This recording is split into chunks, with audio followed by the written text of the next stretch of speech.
morning everyone. Today we are going to discuss diminishing balancing method. Okay, yesterday variki manamu straight line method telusukundam.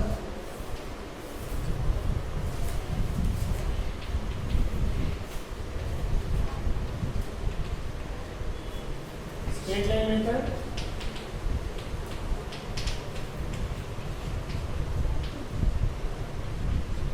straight line method, diminishing balance method. Yesterday మనకు straight line method లోపల every year ఒక asset యొక్క starting balance ఎంత ఉంటే starting balance పైన depreciation calculate చేసి every year అదే amount తీసేస్తాం. ఎగ్జాంపుల్ ఏంటంటే మనం ఒక 10,000 తోటి ఒక మిషనరీ పర్చేజ్ చేసినాం, దానిపైన ఒక 10% డిప్రిషియేషన్ పర్ యానం.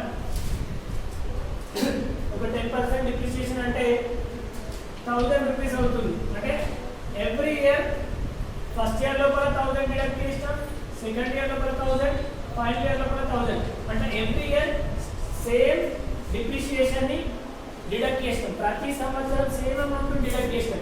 అంటే ఇది అసెట్ యొక్క ఒరిజినల్ వాల్యూ పైన మనం డిప్రిషియేషన్ ని క్యాలిక్యులేట్ చేస్తాం.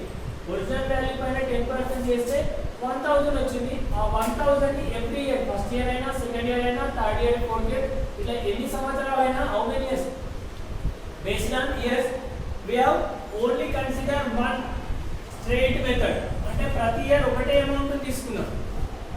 బట్ హియర్ ఇట్ ఈస్ ఇందులో ఒక మిస్టేక్ ఏంటంటే ఫైనల్ ఇయర్ లో వచ్చేవరకు అసెట్ వాల్యూ అనేది 0 అవుతుంది.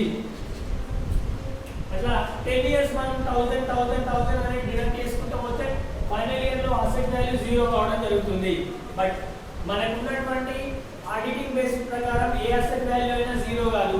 ఇది ఒక మనకి డిఫాల్ట్ గా ఉంటుంది. ఫ్రాడ్ అని తేలిన తర్వాత నెక్స్ట్ ఇంకో మెథడ్ ఏంటంటే diminishing balancing method. Diminishing balancing method లోపల ఎవ్రీ ఇయర్ అసెట్ యొక్క ఫస్ట్ డేట్ నాడు ఉన్నటువంటి వాల్యూ పైన డిప్రిషియేషన్ క్యాలిక్యులేట్ చేస్తాం. ఫర్ ఎగ్జాంపుల్ మనకి ఈ ఇయర్ లోపల ఫస్ట్ డేట్ నాడు 10,000 ఉంది అసెట్ వాల్యూ. దీనిపైన 10% చేస్తే మనకి 1000 అనేది డిప్రిషియేషన్ అవుతుంది. అంటే ఒక అసెట్ యొక్క వాల్యూ 1000 రూపీస్ ఉంది. ఆ 1000 రూపీస్ ఉన్న అసెట్ ని 1 ఇయర్ యూజ్ చేస్తే 10% దాని వాల్యూ తగ్గుతుంది. 10% వాల్యూ యొక్క 1000 రూపీస్. అంటే ఒక 10,000 అసెట్ మనం 1 ఇయర్ వాడితే దాని వాల్యూ 1000 రూపీస్ డిడక్ట్ అయితే మనకు ఇయర్ ఎండింగ్ లోపల 9,000 బ్యాలెన్స్ ఉంటుంది. అట్లాగే ఈ 9,000 బ్యాలెన్స్ అనేది నెక్స్ట్ ఇయర్ స్టార్టింగ్ లోపల 9,000 అనేది ఓపెనింగ్ బ్యాలెన్స్ అవుతుంది. ఈ ఓపెనింగ్ బ్యాలెన్స్ పైన మళ్ళీ ఏం చేయడం, 10% చేయడం. అంటే డిమినిషింగ్ అయిన వాల్యూను, అంటే డిక్రీజ్ అయిన వాల్యూ పైన మనము డిప్రిషియేషన్ ని క్యాలిక్యులేట్ చేస్తున్నాం కాబట్టి దీని పేరు ఏమొస్తుంది, డిమినిషింగ్ బ్యాలెన్సింగ్ మెథడ్. దీనిపైన 10% చేస్తే ఎంత వస్తుంది, 900. 9,000 లకి 900 తీసేస్తే ఎంత, 8,100. ఇది దీని బ్యాలెన్స్. నెక్స్ట్ ఇయర్ లోపల ఆ బ్యాలెన్స్ ఎంత అవుతుంది, ఓపెనింగ్ బ్యాలెన్స్ అవుతుంది. 8,100 పైన 10% చేస్తే 810 రూపీస్ అవుతుంది. అంటే every year depreciation per annum అనేది చేంజ్ అవుతూ ఉంటుంది. ఫైనల్ గా ఇలాంటి మెథడ్ లోపల ఒక అసెట్ యొక్క వాల్యూ అనేది 0 ఎప్పటికీ కాదు. కాబట్టి ఇది ఒకటి ఫైనాన్షియల్ గా మనకి సపోర్ట్ చేసేది. అసెట్ వాల్యూ 0 కాదు కాబట్టి ఇది మనకి ఆడిటింగ్ బేస్ లో కానీ చెకింగ్ చేసుకునేటప్పుడు ఇది ఒక కరెక్ట్ మెథడ్ గా మనకి ఫైండ్ అవుట్ కావడం జరిగింది. ఇప్పుడు ప్రెజెంట్ గా మనకు నడుస్తున్నటువంటి ప్రాబ్లం 11th ప్రాబ్లం లో నుంచి మనకి డిమినిషింగ్ బ్యాలెన్సింగ్ మెథడ్ అనేది స్టార్ట్ అవుతుంది. ఈ డిమినిషింగ్ బ్యాలెన్సింగ్ మెథడ్ లోపల మనకి 11th ప్రాబ్లం లోపల ఏంటి అంటే Madhu and company purchased machinery 1/4/2017 machine value 20,000. Machine value 20,000. ఈ 20,000 ఉన్న మిషన్ వాల్యూని Madhu and company 1st April 2017 నాడు పర్చేజ్ చేసిరు. At the same time up to 3 years వరకు క్యాలిక్యులేట్ చేయాలి. అప్ టు 3 ఇయర్స్ వరకు డిమినిషింగ్ బ్యాలెన్సింగ్ మెథడ్ లోపల క్యాలిక్యులేట్ చేయండి అని మనకు అక్కడ ఇచ్చిండు. డిప్రిషియేషన్ పర్సెంటేజ్ ఎంత అంటే 10%. ఓకేనా, ఎవ్రీ ఇయర్ దాని వాల్యూ 10% గా తగ్గుతూ పోతుంది, డిక్రీజ్ అవుతుంది. అప్ టు 3 ఇయర్స్ వరకు డిమినిషింగ్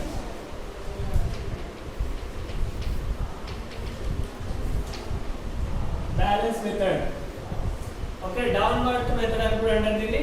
డౌన్వర్డ్ మెథడ్ అన్న డిమినిషింగ్ బ్యాలెన్సింగ్ మెథడ్ అన్న ఒకటే. ఈ బ్యాలెన్సింగ్ పైన ఈ మెథడ్ పైన మనం క్యాలిక్యులేట్ చేయాలి. మనకి 1/4/2017 నాడు ఎంత ఉంది అసెట్ వాల్యూ? 20,000 ఉంది. ఓకేనా? మనం ఎప్పుడైనా ఎవ్రీ ఇయర్ 31/3/2018 నాడు మనము క్యాలిక్యులేట్ చేస్తాం. ఎంత పర్సెంట్? 20,000 పైన 10%. ఎంత అంటే 2,000 డిక్రీజ్ అవుతుంది. అసెట్ ను ఒక 20,000 ఉన్న అసెట్ ను రెగ్యులర్ గా 1 ఇయర్ యూజ్ చేస్తే దాని యొక్క 10% వాల్యూ డిక్రీజ్. ఎంత? 20,000 యొక్క అసెట్ వాల్యూ 2,000 డిక్రీజ్ అవుతుంది. దాన్ని మనం ఇట్లా చూస్తాం, 20,000 మైనస్ 2,000 ఇస్ ఈక్వల్ టు 18,000. అంటే ఫస్ట్ ఇయర్ ఎండింగ్ లోపల దాని వాల్యూ ఎంత ఉంటుంది? 18,000. ఈ 18,000 అనేది ఫస్ట్ ఇయర్ తర్వాత సెకండ్ ఇయర్ స్టార్టింగ్ లోపల డిమినిషింగ్ బ్యాలెన్సింగ్ అంటే దాని డిక్రీజ్ అయిన బ్యాలెన్సింగ్ 18,000. ఈ 18,000 బ్యాలెన్స్ ని మనము 31/3/2019 వరకు యూజ్ చేస్తాం. దాని యొక్క డిప్రిషియేషన్ 18,000 పైన మనము 10% అంటే 1,800. 18,000 పైన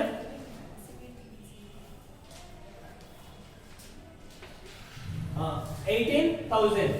మనకి ఇక్కడ మళ్ళీ చూసుకున్నట్లయితే 18,000 ఉన్న ఓపెనింగ్ బ్యాలెన్స్ 1,800 డిప్రిషియేషన్ బ్యాలెన్స్ తీసేస్తే మనకి 16,200 అనేది సెకండ్ ఇయర్ ఎండింగ్ లోపల ఉన్నటువంటి బ్యాలెన్స్. అట్లాగే థర్డ్ ఇయర్ స్టార్టింగ్ లోపల 2019 టు 31/3/2020 వరకు 16,200 పైన 10%, 10/100 అంటే 1620 అనేది థర్డ్ ఇయర్ యొక్క డిప్రిషియేషన్. ఈ 1600 ఉండేటువంటి ఒరిజినల్ బ్యాలెన్స్ లకి వెళ్ళి 1620 డిడక్ట్ చేస్తే మనకి 16,000 మైనస్ 1620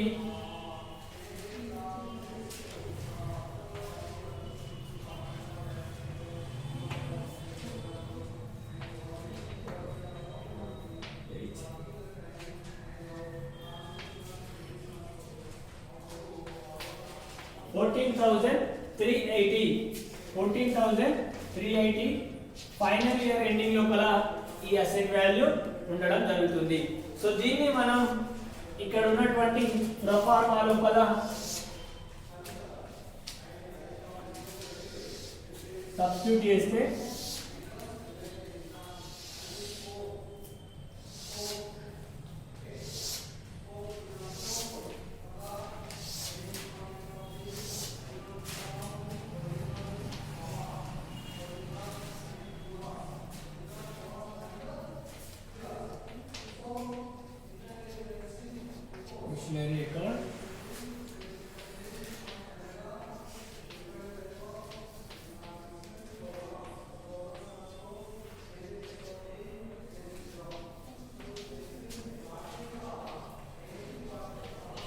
particular amount rupees అంటే మనకు ఉన్నటువంటి టేబుల్ ఇది.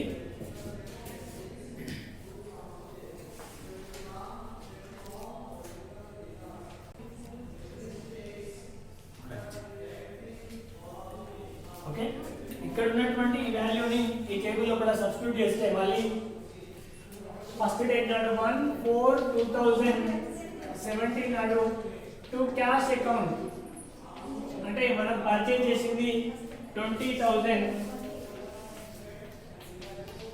దీని యొక్క ending date year ending 31/3/2018 by depreciation 2,000 rupees. ఓకేనా? 20,000 ఉంటే ఈ మిషన్ ఒక 1 ఇయర్ యూజ్ చేయడం ద్వారా 2000 దాని వాల్యూ డిక్రీజ్ అవుతుంది. 2000 డిక్రీజ్ అయితే 18000 అనే వాల్యూ ఇయర్ ఎండింగ్ లోపల ఉంటుంది. దాని బ్యాలెన్స్ ఎంత? ఇయర్ ఎండింగ్ లోపల దాని బ్యాలెన్స్ 18000. ఆ 18000 అనేది ఇయర్ స్టార్టింగ్ లోపల 1/4/2018 లోపల టు బ్యాలెన్స్ ఎంత? 18000. మళ్ళీ దీని ఇయర్ ఎండింగ్ వచ్చేసి 31/3/2019 డిప్రిషియేషన్ 1800. 1 ఇయర్ యొక్క డిప్రిషియేషన్ 1800.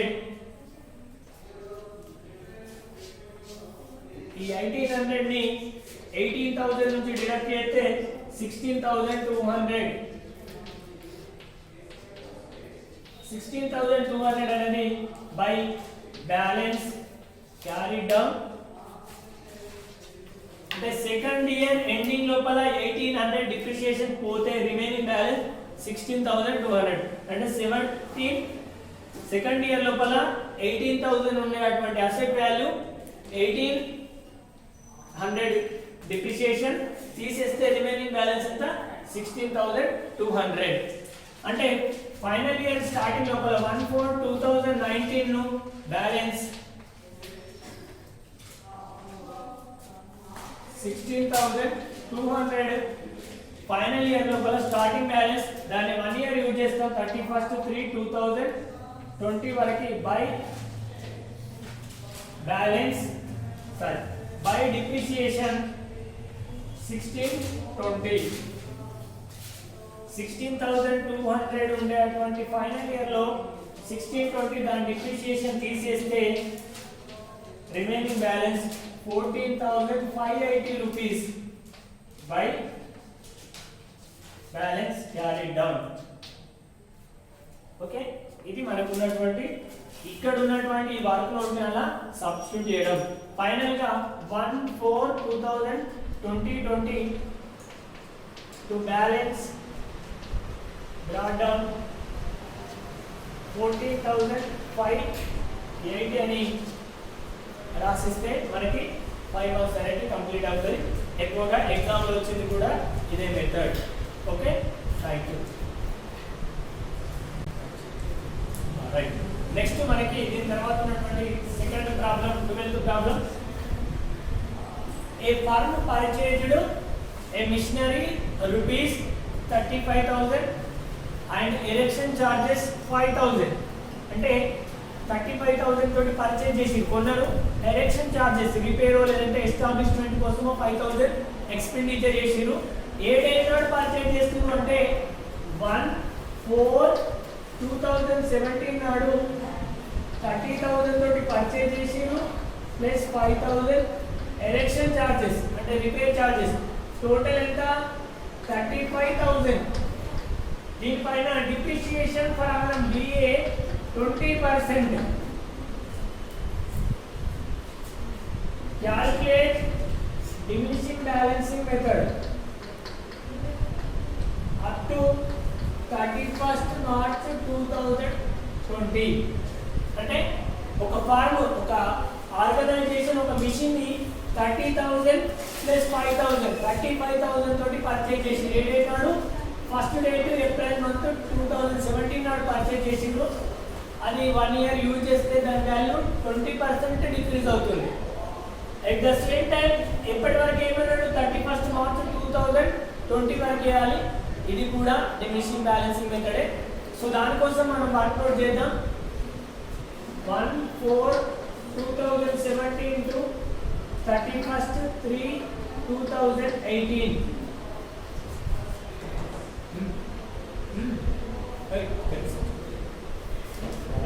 31/3/2018. దాని వాల్యూ ఎంత? 30,000 ఎస్టాబ్లిష్మెంట్ 30,000 పర్చేజ్ వాల్యూ, ఎస్టాబ్లిష్మెంట్ 5000. అంటే టోటల్ గా 35,000. డిప్రిషియేషన్ ఎంత? 20%. అంటే ఒక ఇయర్ వాడితే దాని వాల్యూ 20% డిక్రీజ్ అవుతుంది. 5 2s are 3500, 3500 2s are 7000. దాని వాల్యూ డిక్రీజ్ అవుతుంది. అంటే ఒక ఇయర్ యూజ్ చేస్తే 35000 ఉండే ఆ మిషన్ ఒక ఇయర్ యూజ్ చేయడం ద్వారా దాని వాల్యూ 7000 డిక్రీజ్ అయితే 28000. ఓకేనా? ఇయర్ ఎండింగ్ ఇయర్ స్టార్టింగ్ లో 35000 ఉండేది, అది 1 ఇయర్ యూజ్ చేయడం ద్వారా 7000 దాని వాల్యూ డిక్రీజ్ అయింది. ఇయర్ ఎండింగ్ లోపల 28000 దాని బ్యాలెన్స్ ఉంది. అదే నెక్స్ట్ ఇయర్ యొక్క బ్యాలెన్స్ 28000. నెక్స్ట్ ఇయర్ స్టార్టింగ్ లో ఉండే balance next year 28 4 2000, 18 to 31st 3 2019. 1 year కి 28000 పైన డిప్రిసియేషన్ 20%, అంటే 28 to 5600. అంటే సెకండ్ ఇయర్ యొక్క డిప్రిసియేషన్ 5600. 28000 ఉండే ఆ మిషన్ 1 ఇయర్ యూజ్ చేయడం ద్వారా 5600 దాని వాల్యూ డిక్రీజ్ అయితే 22400. 28000 కి 5600 తీసేస్తే 22400.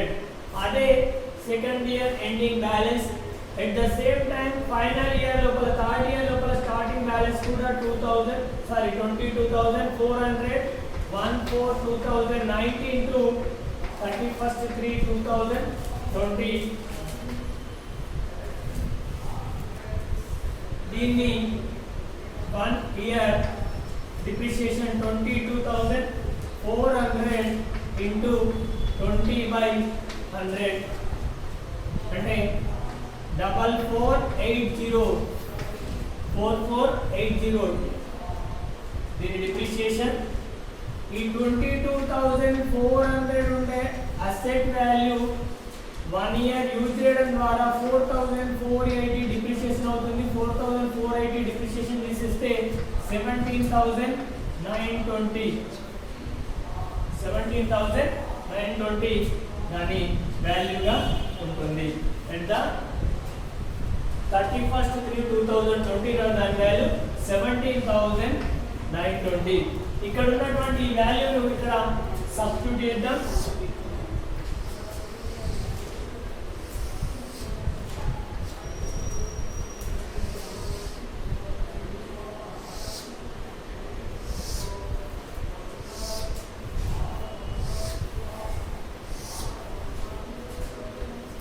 BR CR machinery account, date, particulars, amount, date, particular amount. So అక్కడ ఉన్నటువంటి ఆ వాల్యూని ఈ టేబుల్లో సబ్స్టిట్యూట్ చేస్తే first 4/2017 to cash account. Cash account ఎంత? 35,000 తోటి పర్చేజ్ చేసిరు. దాన్ని 1 ఇయర్ యూజ్ చేస్తే 31st 3 2018 బై డిప్రిసియేషన్ 7000. అంటే ఇయర్ స్టార్టింగ్ లోపల 35,000 ఉన్నది, దాన్ని 1 ఇయర్ యూజ్ చేయడం ద్వారా దాని వాల్యూ డిప్రిషియేట్ అవుతుంది, తగ్గిపోతుంది. 7000 డిప్రిషియేట్ అయితే ఇయర్ ఎండింగ్ లోపల 35,000 ఉండే మిషన్ 7000 డిప్రిషియేట్ అయిపోతే 28,000 ఉంటుంది. Here it is balance. write down that balance 28,000. ఆ 28,000 నెక్స్ట్ ఇయర్ లోపల స్టార్టింగ్ బ్యాలెన్స్ గా ఉంటుంది. Opening balance 1/4/2018 to balance brought down 28,000. ఓకేనా? at the same time దీని యొక్క డిప్రిసియేషన్ చేసేటువంటి డేటు 31st 3 2019. దాని డిప్రిసియేషన్ చేసే డేట్ వచ్చేసి డిప్రిసియేషన్ 28,000 మీద 20% చేస్తే 5,600. 28,000 మెషిన్ ని 1 ఇయర్ యూజ్ చేస్తే దాని వాల్యూ ఎంత డిక్రీజ్ అవుతుంది? 5,000 డిక్రీజ్ అయితే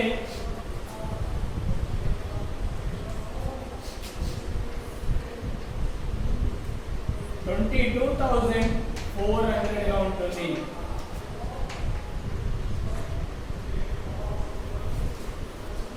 సెకండ్ ఇయర్ లోపల ఆ మిషన్ వాల్యూ 22,400 గా ఉంటుంది. At the same time final year opening balance 1/4/2019 to balance brought down 22,400.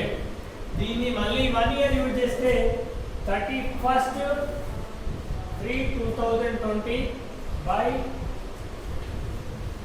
depreciation 20% 4480. 22,400 starting లో ఉంటే దాన్ని 1 ఇయర్ యూజ్ చేస్తాం. 1 ఇయర్ లోపల ఇయర్ ఎండింగ్ లోపల 22,400 ఉండే మిషన్ వాల్యూ 4,480 డిక్రీజ్ అయితే 17,920 దాని థర్డ్ ఇయర్ ఎండింగ్ లోపల ఉన్నటువంటి బ్యాలెన్స్. అట్లాగే 1/4/2020 టు బ్యాలెన్స్ brought down 17,920 అని రైట్ చేస్తే దాని యొక్క ఆన్సర్ అనేది క్లోజ్ కావడం జరుగుతుంది. మనకు ఉన్నటువంటి డిమినిషింగ్ బ్యాలెన్సింగ్ మెథడ్ లోపల ఈ ప్రొఫార్మా ఈ వర్క్ నోట్ ఏదైతే క్లియర్ వస్తుందో ఈ వచ్చినటువంటి క్లియర్ ని మనం ఇక్కడ సబ్స్టిట్యూట్ చేస్తే ఆన్సర్ వచ్చేస్తుంది. ఆన్యువల్ ఎగ్జామ్ ఇది 22nd క్వశ్చన్ గా ఉంటూ 5 మార్క్స్ మనకు క్యారీ ఫార్వర్డ్ అవుతాయి. ఓకే.